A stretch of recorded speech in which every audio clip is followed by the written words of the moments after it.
बिस्मिल्लाहिर्रहमानिर्रहीम। अस्सलाम वालेकुम। Welcome to the Biolish world class. आज जो है वो हमने लेक्चर नंबर 7 स्टार्ट करना है।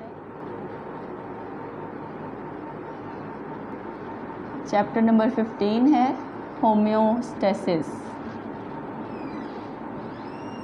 टॉपिक हमने लेक्चर नंबर 6 में स्टार्ट किया था एक्सक्रीशन का, एक्सक्रीशन इन एनिमल्स। तो उन्हीं एनिमल्स में जो है ना वो आज हमने फर्दर एनिमल्स के अंदर ना एक्सक्रीटरी सिस्टम की एक्सप्लेनेशन पढ़ानी है। आज मैंने excretion in representative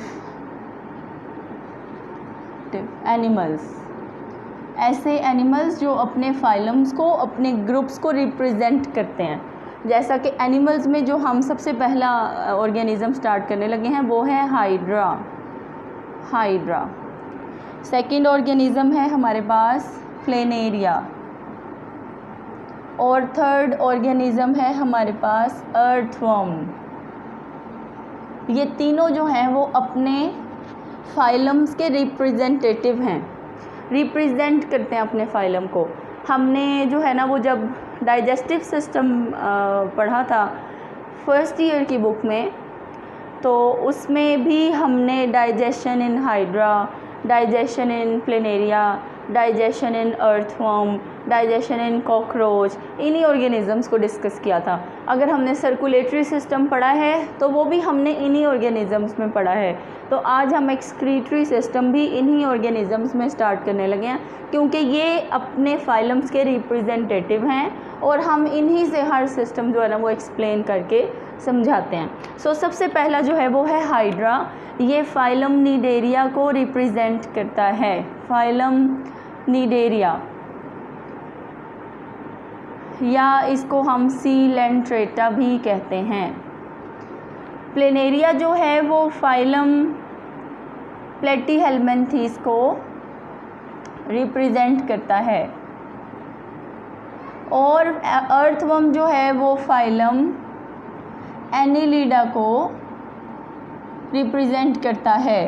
प्लेटीहेल्मिन्थीस means flat worms, जिनकी बॉडी फ्लैट होती है।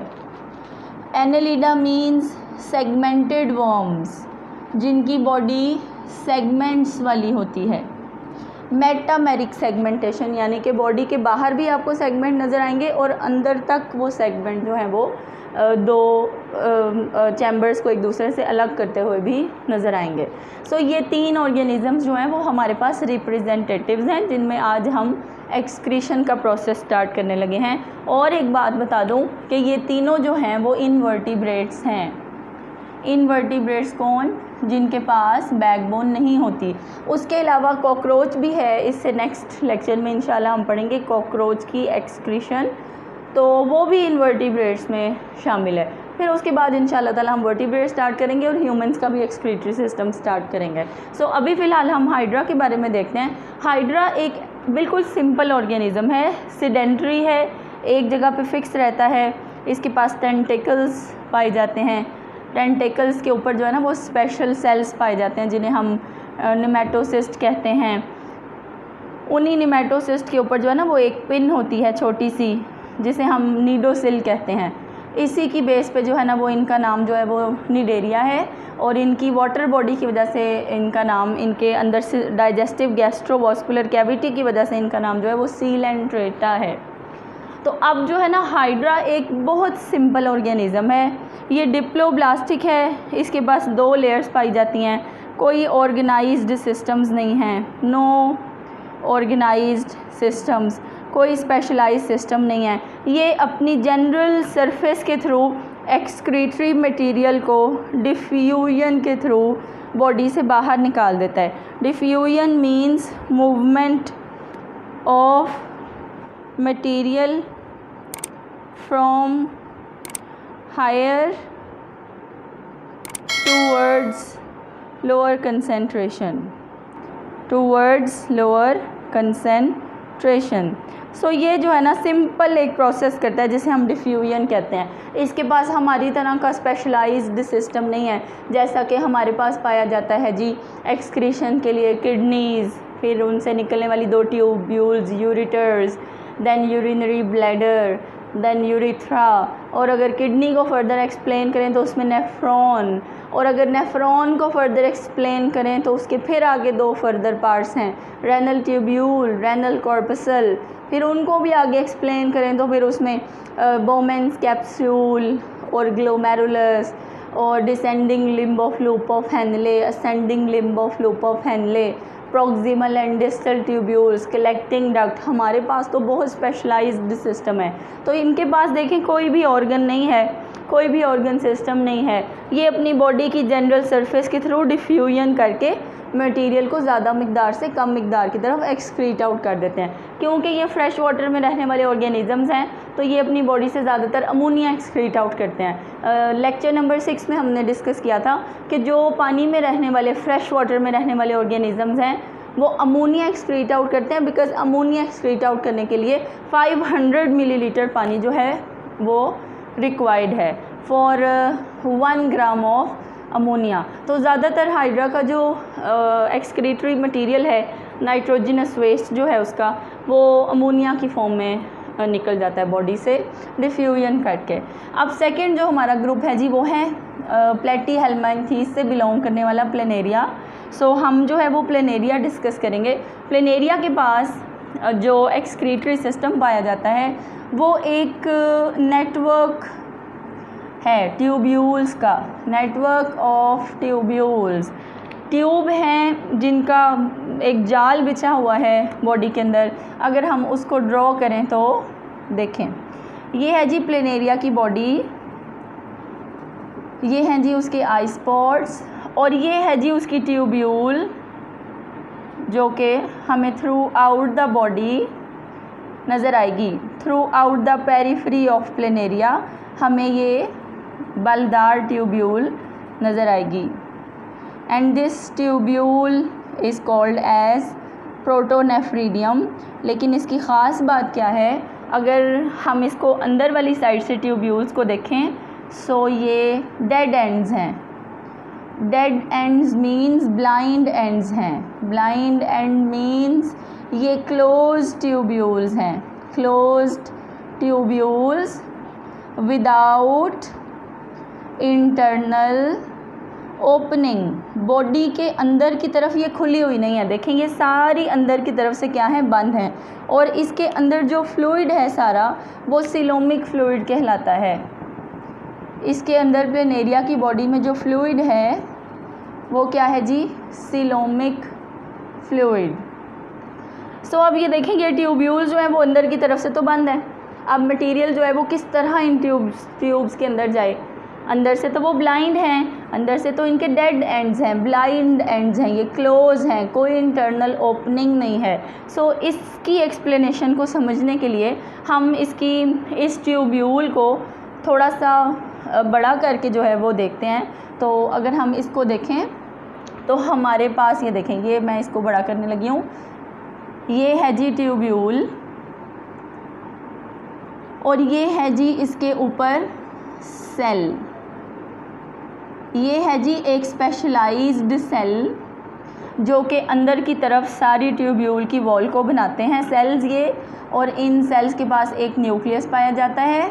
उसके अलावा इनके पास सीलिया पाए जाते हैं। सीलिया क्या हैं, बालों जैसे बारीक स्ट्रक्चर्स, थ्रेड लाइक स्ट्रक्चर्स, और इन सेल्स को हम कहते हैं फ्लेम सेल्स।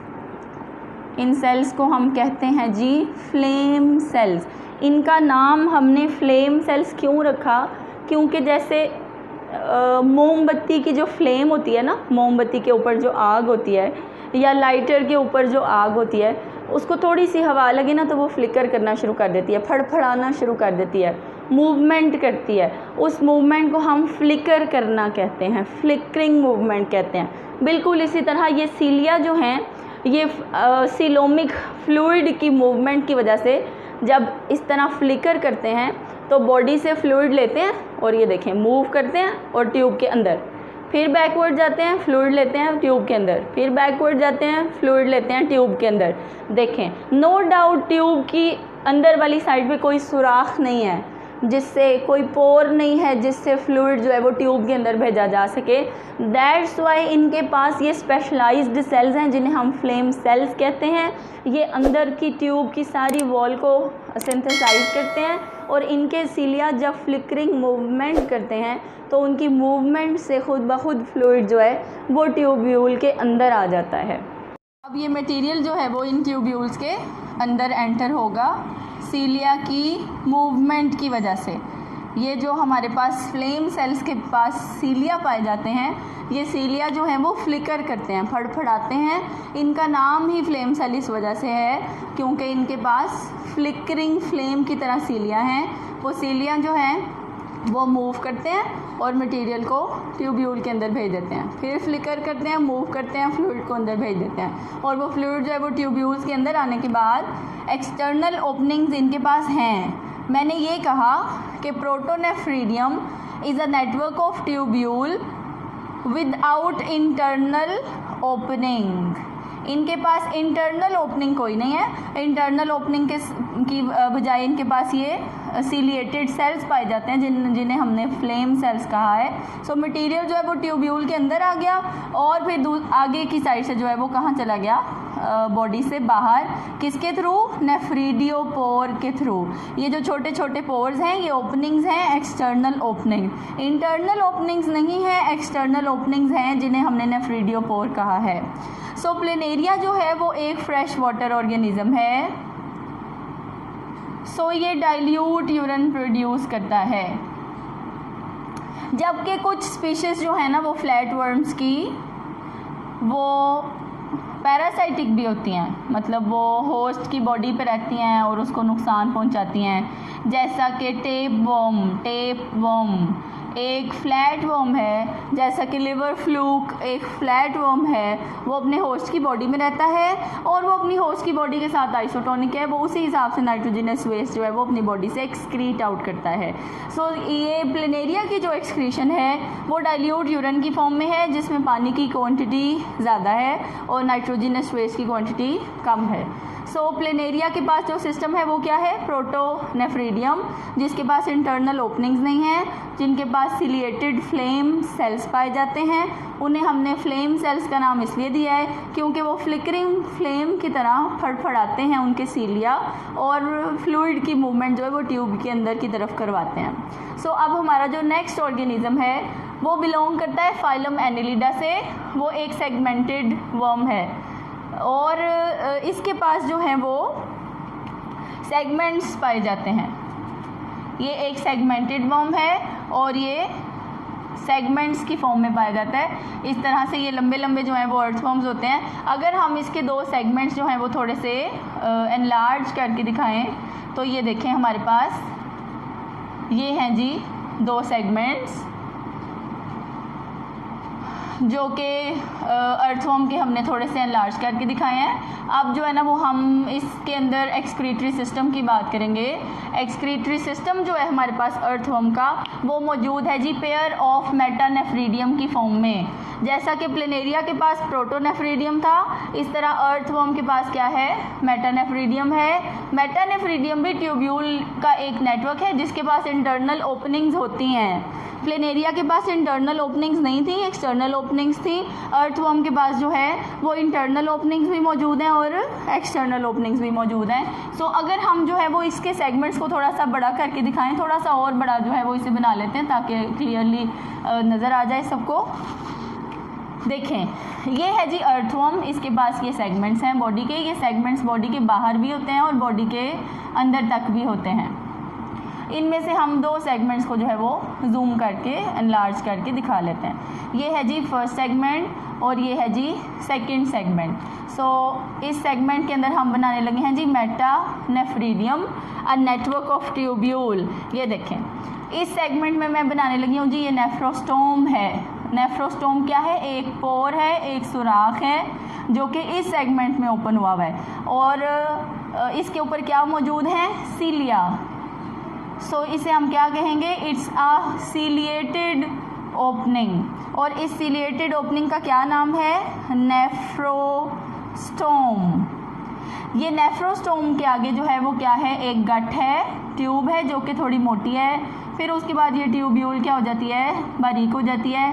फिर और फर्दर बारीक होने के बाद ये बॉडी से बाहर ओपन अप होती है, किसके थ्रू, नेफ्रीडियोपोर के थ्रू। जैसे इसकी एक्सटर्नल ओपनिंग नेफ्रीडियोपोर थी, वैसे इसकी भी एक्सटर्नल ओपनिंग क्या है, नेफ्रीडियोपोर है। अब देखें इस नेफ्रोस्टोम ने, ये नेफ्रोस्टोम इस ट्यूब्यूल का है, इस सेगमेंट का है, लेकिन ओपन अप कहाँ हुआ है, इस वाले सेगमेंट में। सो ये वाला सेगमेंट इस वाले सेगमेंट के वेस्ट मटेरियल को बाहर निकालेगा और इसका वेस्ट मटेरियल इससे अगला सेगमेंट एक्सक्रीट आउट करेगा। ये देखें, ये इसकी ट्यूब्यूल है और ये इसकी एक्सटर्नल ओपनिंग है और ये उससे अगला सेगमेंट है। तो हर अगले सेगमेंट का वेस्ट मटेरियल उससे पीछे वाले सेगमेंट से एक्सक्रीट आउट होगा। अब देखें जी, ये है सीलोमिक फ्लूइड, सीलोम कहते हैं कैविटी को।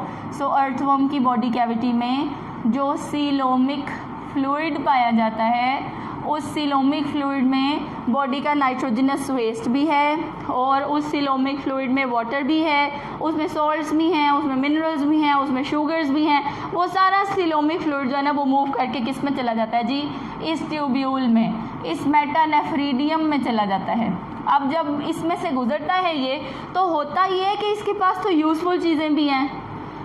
सीलोमिक फ्लूइड में water, salts, minerals, metabolites and sugars, तो वो तो अर्थवर्म की यूज़ की चीज़ें हैं, तो उनको क्या किया जाता है, रीएब्जॉर्ब किया जाता है। और उसको रीएब्जॉर्ब करने के लिए इसके ऊपर जो है वो नेटवर्क ऑफ कैपिलरीज होते हैं। जैसा कि ह्यूमंस के पास जो किडनी होती है, किडनी के अंदर नेफ्रॉन होता है, नेफ्रॉन के ऊपर भी नेटवर्क ऑफ कैपिलरीज होते हैं जो कि मटीरियल को रीएब्जॉर्ब करके बॉडी को वापस देते हैं। बिल्कुल इसी तरह का थोड़ा लेस स्पेशलाइज सिस्टम जो है वो यहाँ पे भी मौजूद है। ये नेटवर्क ऑफ कैपिलरीज जो है वो मौजूद हैं जो कि मटेरियल को रीएब्जॉर्ब करके अर्थवर्म की बॉडी को रिटर्न कर देती हैं। अब इसको अगर हम थोड़ा सा यहाँ पर क्लैरिफाई करें तो ये देखें, ये है जी नेफ्रोस्टोम, इसकी सिलिएटेड ओपनिंग है और ये है जी आगे ट्यूब्यूल जो कि आगे फर्दर थोड़ी सी बारीक हो जाती है और ये है जी इसकी एक्सटर्नल ओपनिंग जिसे हमने क्या कहा है, नेफ्रीडियोपोर। और ये क्या है जी, नेफ्रोस्टोम। सो अब यहाँ से मटेरियल सिलोमिक फ्लूइड एंटर हुआ और ये जो ट्यूब्यूल के अंदर खाली जगह है ना जिसमें से मटेरियल गुजर रहा है उसे हम ल्यूमन कहते हैं। ये वर्ड आपने पहले भी पढ़ा होगा, हमारी ब्लड वेसल्स के जो अंदर ब्लड गुजरने की जगह होती है उसे ल्यूमन कहते हैं। तो खाली जगह जो जिसके अंदर से मटेरियल गुजर रहा हो उसको हम ल्यूमन कहते हैं। सो ये ल्यूमन में से जो मटेरियल गुजर रहा है ये मूव करके जाएगा जी इस ट्यूब्यूल की एपिथीलियम में। एपिथीलियम किसे कहते हैं, ऊपर वाली लेयर को। ये मटेरियल जो है वो एब्जॉर्ब होगा एपिथीलियम में और एपिथीलियम से वो आगे कहाँ चला जाएगा, ब्लड कैपिलरीज में, और फिर वो ब्लड में एंटर होके बॉडी को वापस कर दिया जाएगा। ये देखें जी, ये इसका पाथवे लिखा हुआ है।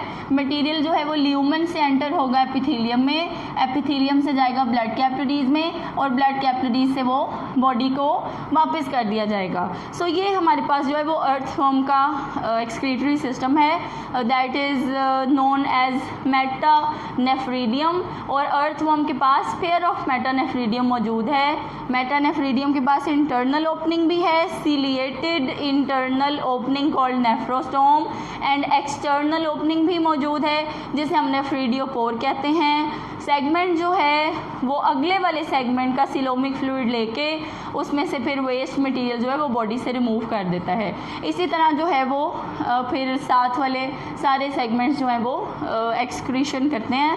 सो इन ऑर्गेनिज़म्स को जो है ना वो नॉर्मली वाटर नॉर्मल क्वांटिटी में अवेलेबल होता है, तो ये भी अपने एक्सटर्नल एनवायरनमेंट में जो है वो अपना नाइट्रोजनस वेस्ट जो है वो वाटर की अवेलेबिलिटी से जो है वो एक्सक्रीट आउट करते हैं।